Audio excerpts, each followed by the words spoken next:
ನಮಸ್ಕಾರ ಸ್ನೇಹಿತರೆ, ಮಾಘ ಮಾಸದ ಕೃಷ್ಣ ಪಕ್ಷದ ಸಂಕಷ್ಟ ಚತುರ್ಥಿಯನ್ನು ನಾವು ನಾಳೆ ಅಂದರೆ ಫೆಬ್ರವರಿ 28ರಂದು ಬುಧವಾರ ಆಚರಿಸಲಾಗುತ್ತದೆ. ಸ್ನೇಹಿತರೆ, ಈ ಸಂಕಷ್ಟ ಚತುರ್ಥಿಯನ್ನು ದ್ವಿಜಪ್ರಿಯ ಸಂಕಷ್ಟ ಚತುರ್ಥಿ ಎಂದು ಕರೆಯಲಾಗುತ್ತದೆ.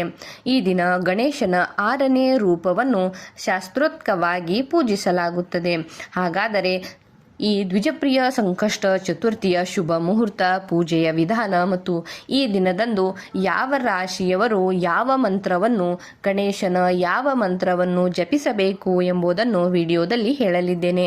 ಸ್ನೇಹಿತರೆ, ವಿಡಿಯೋನ ಸ್ಕಿಪ್ ಮಾಡದೆ ಪೂರ್ತಿಯಾಗಿ ನೋಡಿ, ಅಂದರೆ ನಿಮಗೆ ಮಾಹಿತಿಯು ಸಿಗುತ್ತದೆ. ಧಾರ್ಮಿಕ ನಂಬಿಕೆಗಳ ಪ್ರಕಾರ ಈ ಶುಭ ದಿನದಂದು ನಾವು ಪಾರ್ವತಿ ಶುತ ಗಣೇಶನನ್ನು ಪೂಜಿಸಬೇಕು. ಸ್ನೇಹಿತರೆ, ಗಣೇಶನನ್ನು ಪೂಜಿಸುವುದರಿಂದ ಬರುವ ವ್ಯಕ್ತಿಯ ಎಲ್ಲ ಇಷ್ಟಾರ್ಥಗಳು ಈಡೇರುತ್ತವೆ ಎನ್ನುವಂತಹ ನಂಬಿಕೆ ಇದೆ.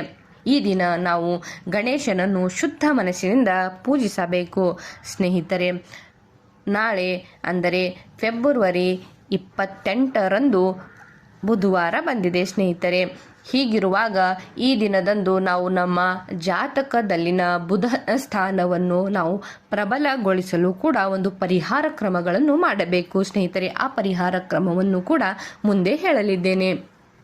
ಸ್ನೇಹಿತರೆ, ಮೊದಲನೇದಾಗಿ ನೋಡಿ, ಈ ದ್ವಿಜಪ್ರಿಯ ಸಂಕಷ್ಟ ಚತುರ್ಥಿಯ ಮಹತ್ವ ಏನಿದೆ ಎಂಬುದನ್ನು ನೋಡಿ.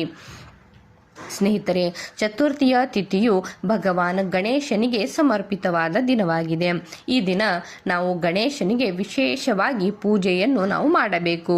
ಈ ದಿನ ಗಣೇಶನನ್ನು ಪೂಜೆಯ ವಿಧಿವಿಧಾನಗಳ ಆಧಾರದ ಮೇಲೆಯೇ ನಾವು ಗಣೇಶನಿಗೆ ಪೂಜೆಯನ್ನು ಮಾಡಬೇಕು. ಪ್ರತಿ ತಿಂಗಳು ನಾವು 2 ಚತುರ್ಥಿಗಳನ್ನು ಆಚರಿಸುತ್ತೇವೆ. ಸ್ನೇಹಿತರೆ, ಒಂದು ಕೃಷ್ಣ ಪಕ್ಷದ ಚತುರ್ಥಿ, ಮತ್ತೊಂದು ಶುಕ್ಲ ಪಕ್ಷದಲ್ಲಿ ಬರುವಂತಹ ವಿನಾಯಕ ಚತುರ್ಥಿ. ಕೃಷ್ಣ ಪಕ್ಷದಲ್ಲಿ ಬರುವುದು ಸಂಕಷ್ಟ ಚತುರ್ಥಿ ಮತ್ತು ಶುಕ್ಲ ಪಕ್ಷದಲ್ಲಿ ಬರುವುದನ್ನು ನಾವು ವಿನಾಯಕ ಚತುರ್ಥಿ ಎಂದು ಕರೆಯುತ್ತೇವೆ. ಸ್ನೇಹಿತರೆ, ಈ ಚತುರ್ಥಿ ತಿಥಿಯು ಶ್ರೀ ಗಣೇಶನನ್ನು ಪೂಜಿಸಲಾಗುತ್ತದೆ. ಈ ದಿನದಂದು ಶ್ರೀ ಗಣೇಶನಿಗೆ ಕ್ರಮಬದ್ಧವಾಗಿ ಪೂಜಿಸುವುದರಿಂದ ಜೀವನದ ಪ್ರತಿಯೊಂದು ಆಶೆಗಳು ನಾವು ಪೂರೈಸಬಹುದು ಎಂದು ಹೇಳಿದ್ದಾರೆ. ಮತ್ತು ಇದರ ಜೊತೆಗೆ ಮನೆಯಲ್ಲಿ ಸಂತೋಷವನ್ನು ಕೂಡ ನಾವು ಪಡೆದುಕೊಳ್ಳಬಹುದು. ಈ ಚತುರ್ಥಿಯ ಉಪವಾಸವನ್ನು ನಾವು ಪ್ರತಿ ತಿಂಗಳು ಕೃಷ್ಣ ಪಕ್ಷ ಮತ್ತು ಶುಕ್ಲ ಪಕ್ಷದಲ್ಲಿ ನಾವು ಆಚರಿಸುತ್ತೇವೆ. ಸ್ನೇಹಿತರೆ, ಗಣೇಶ ಪುರಾಣದ ಪ್ರಕಾರ ಈ ಉಪವಾಸದ ಪರಿಣಾಮವು ಅದೃಷ್ಟ, ಸಮೃದ್ಧಿ ಮತ್ತು ಸಂತಾನದ ಸಂತೋಷವನ್ನು ತರುತ್ತದೆ ಎಂದು ಹೇಳಿದ್ದಾರೆ. ಅದೇ ರೀತಿಯಾಗಿ ಭವಿಷ್ಯ ಪುರಾಣದ ಪ್ರಕಾರ ಸಂಕಷ್ಟ ಚತುರ್ಥಿಯಂದು ಉಪವಾಸ ಮಾಡುವುದರಿಂದ ಎಲ್ಲ ರೀತಿಯ ತೊಂದರೆಗಳು ದೂರವಾಗುತ್ತವೆ ಎಂದು ಹೇಳುತ್ತಾರೆ. ಸ್ನೇಹಿತರೆ, ಹಾಗಾದರೆ ನೋಡಿ, ಈ ದ್ವಿಜಪ್ರಿಯ ಸಂಕಷ್ಟ ಚತುರ್ಥಿಯ ಶುಭ ಮುಹೂರ್ತವನ್ನು. ಸ್ನೇಹಿತರೆ, ಈ ದ್ವಿಜಪ್ರಿಯ ಸಂಕಷ್ಟ ಚತುರ್ಥಿಯು ನಾಳೆ ಅಂದರೆ ಬುಧವಾರ ಫೆಬ್ರವರಿ 28ರಂದು ಬೆಳಗ್ಗೆ 1:53 ಪ್ರಾರಂಭವಾಗಿ ಇದು ಫೆಬ್ರವರಿ 29ರಂದು ಬೆಳಗ್ಗೆ 4:29 ಈ ಸಂಕಷ್ಟ ಚತುರ್ಥಿಯ ಶುಭ ಮುಹೂರ್ತ ಇದೆ. ಸ್ನೇಹಿತರೆ, ಈ ದ್ವಿಜಪ್ರಿಯ ಸಂಕಷ್ಟ ಚತುರ್ಥಿಯ ಪೂಜೆಯ ವಿಧಾನ ಹೇಗಿದೆ ಎಂದರೆ ನೋಡಿ. ಸಂಕಷ್ಟ ಚತುರ್ಥಿಯ ದಿನದಂದು ಮುಂಜಾನೆ ಬೇಗ ಎದ್ದು ಪವಿತ್ರ ಸ್ನಾನವನ್ನು ಮಾಡಿ ಕೆಂಪು ಬಟ್ಟೆಗಳನ್ನು ಧರಿಸಬೇಕು. ಉಪವಾಸ ಮಾಡುವ ಪ್ರತಿಜ್ಞೆಯನ್ನು ತೆಗೆದುಕೊಳ್ಳಬೇಕು.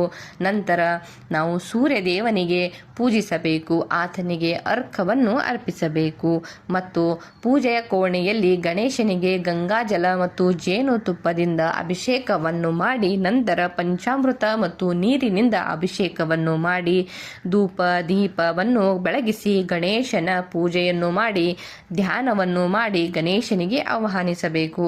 ಸ್ನೇಹಿತರೆ, ಇದಾದ ನಂತರ ಗಣಪತಿಯ ವಿಗ್ರಹಕ್ಕೆ ಸಿಂಧೂರ, ಶ್ರೀಗಂಧ, ದುರ್ವ, ಹೂವು, ಅಕ್ಕಿ, ಹಣ್ಣು, ಜೇನುತುಪ್ಪ ಈ ಎಲ್ಲ ವಸ್ತುಗಳನ್ನು ಅರ್ಪಿಸಬೇಕು.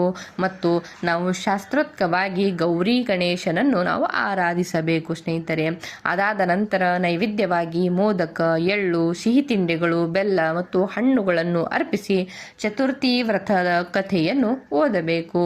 ಸ್ನೇಹಿತರೆ, ಈ ದಿನದಂದು ನೀವು ಓಂ ಗಣಪತಿಯೇ ನಮಃ ಎನ್ನುವಂತಹ ಮಂತ್ರವನ್ನು 108 ಬಾರಿ ಪಠಿಸಬೇಕು.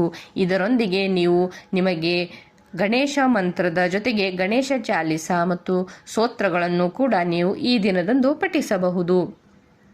ಅದಾದ ನಂತರ ಗೋವುಗಳಿಗೆ ಹಸಿರು ಹುಲ್ಲನ್ನು ತಿನ್ನಲು ನೀಡಬೇಕು ಸ್ನೇಹಿತರೆ. ಈ ಸಂಕಷ್ಟ ಚತುರ್ಥಿಯ ದಿನದಂದು ವ್ರತದ ದಿನದಂದು ಉಪವಾಸವಿದ್ದು ಹಣ್ಣುಗಳನ್ನು, ನೀರು ಮತ್ತು ಹಣ್ಣಿನ ರಸವನ್ನು ಮಾತ್ರ ಸೇವಿಸಬೇಕು ಸ್ನೇಹಿತರೆ. ಈ ದಿನದಂದು ಯಾವುದೇ ರೀತಿಯಾದಂತಹ ಧಾನ್ಯಗಳನ್ನು ಸೇವಿಸಬಾರದು.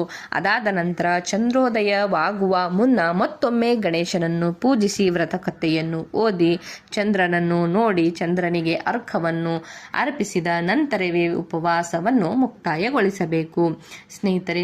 ಈ ಸಂಕಷ್ಟ ಚತುರ್ಥಿಯ ಪೂಜೆಯ ವಿಶೇಷತೆ ಈ ರೀತಿಯಾಗಿ ಬರುತ್ತದೆ ಸ್ನೇಹಿತರೆ. ಅದೇ ರೀತಿಯಾಗಿ ಸ್ನೇಹಿತರೆ, ಈ ಸಂಕಷ್ಟ ಚತುರ್ಥಿಯ ದಿನದಂದು ಯಾವ ರಾಶಿಯವರು ಯಾವ ಮಂತ್ರವನ್ನು ಪಠಿಸಬೇಕು ಎಂಬುದನ್ನು ಈ ಸ್ಕ್ರೀನ್ನಲ್ಲಿ ಬಂದಿದೆ ಸ್ನೇಹಿತರೆ. ನಿಮ್ಮ ರಾಶಿಗೆ ಅನುಗುಣವಾಗಿ ನೀವು ಸಂಕಷ್ಟ ಚತುರ್ಥಿಯ ದಿನದಂದು ಗಣೇಶನ ಈ ಮಂತ್ರವನ್ನು ಜಪಿಸಿ ಸ್ನೇಹಿತರೆ. ರಾಶಿಗೆ ಅನುಸಾರವಾಗಿ ಗಣೇಶನಿಗೆ ಪಠಿಸಬೇಕಾದಂತಹ ಮಂತ್ರಗಳು ಹೀಗಿವೆ ಸ್ನೇಹಿತರೆ. ಇದನ್ನು ನೀವು ಅದೇ ರೀತಿ ಸ್ನೇಹಿತರೆ, ನೀವು ಗಣೇಶ ಚತುರ್ಥಿಯ ದಿನದಂದು ಓಂ ಗಣಪತೆ ನಮಃ ಅಥವಾ ಓಂ ವಕ್ರತುಂಡಾಯ ಅನ್ನುವಂತಹ ಮಂತ್ರವನ್ನು ನೀವು ಜಪಿಸಬಹುದು. ಇಲ್ಲವೆಂದರೆ ಗಣೇಶ ಗಾಯತ್ರಿ ಮಂತ್ರವನ್ನು ನೀವು ಕೂಡ ಜಪಿಸಬಹುದು ಸ್ನೇಹಿತರೆ. ಇಂಥದ್ದೇ ಮಾಹಿತಿಗಳಿಗಾಗಿ ಚಾನೆಲ್ನ ಸಬ್ಸ್ಕ್ರೈಬ್ ಮಾಡಿಕೊಳ್ಳಿ ಹಾಗೂ ಒಂದು ಲೈಕ್ ಕೂಡ ಮಾಡಿ ಸ್ನೇಹಿತರೆ.